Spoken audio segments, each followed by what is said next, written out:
Meskipun terkenal kuat, pasukan Mongol bukanlah pasukan yang tak pernah kalah dalam setiap pertempuran. Jauh sebelum militer Amerika Serikat dan sekutunya merasakan sulitnya bertempur di wilayah Vietnam, pasukan Mongol juga pernah gagal menaklukkan Vietnam terlebih dahulu. Sejak abad ke-13, daratan Cina dikuasai oleh dinasti Yuan yang didirikan oleh keturunan bangsa Mongol. Di sebelah selatan dinasti Yuan, terdapat kerajaan kecil bernama Dai Viet atau Vietnam yang sedang diperintah oleh dinasti Tran. Karena secara geografis wilayah Vietnam berada sangat dekat dengan Cina, maka bukan hal yang aneh jika dinasti Yuan berniat menjadikan Vietnam sebagai bagian dari wilayah kekuasaannya. Mereka kemudian mengerahkan pasukan dengan kekuatan 300.000 personil untuk menginvasi wilayah Vietnam pada tahun 1287. Karena pasukan Yuan lebih unggul dalam hal jumlah prajurit, mereka dengan mudah menghancurkan lapisan pertahanan pasukan Vietnam hingga akhirnya sampai di ibu kota Thăng Long atau yang sekarang bernama Hanoi.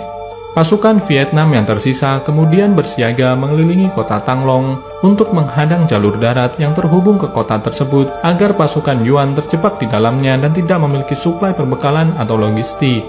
Saat bala bantuan yang mereka tunggu tak kunjung tiba, pasukan Yuan memutuskan untuk meninggalkan kota Thăng Long melalui sungai besar yang mengarah ke laut pada awal tahun 1288.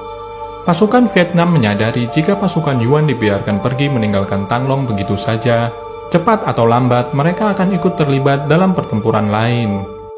Maka pasukan Vietnam yang dipimpin oleh Tran Hoang Dao memutuskan untuk secara diam-diam menanam ratusan batang kayu dengan ujung yang runcing pada dasar muara sungai Bac Dang. Armada Yuan dengan kekuatan 400 unit kapal akhirnya melintas di muara sungai Bac Dang. Karena mereka melintasi muara saat air sedang pasang, mereka tidak menyadari bahwa di bagian dasar muara sudah dipenuhi oleh tombak-tombak kayu yang runcing. Pada saat itulah pasukan Vietnam secara tiba-tiba menyergap rombongan kapal Yuan. Pasukan Yuan yang mencoba melawan tidak bisa bergerak secara leluasa karena keberadaan tombak-tombak kayu di dasar sungai.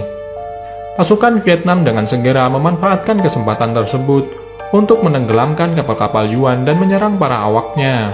Akibat peristiwa ini, puluhan ribu prajurit Yuan dilaporkan tewas dan sebagian ditangkap oleh pasukan Vietnam.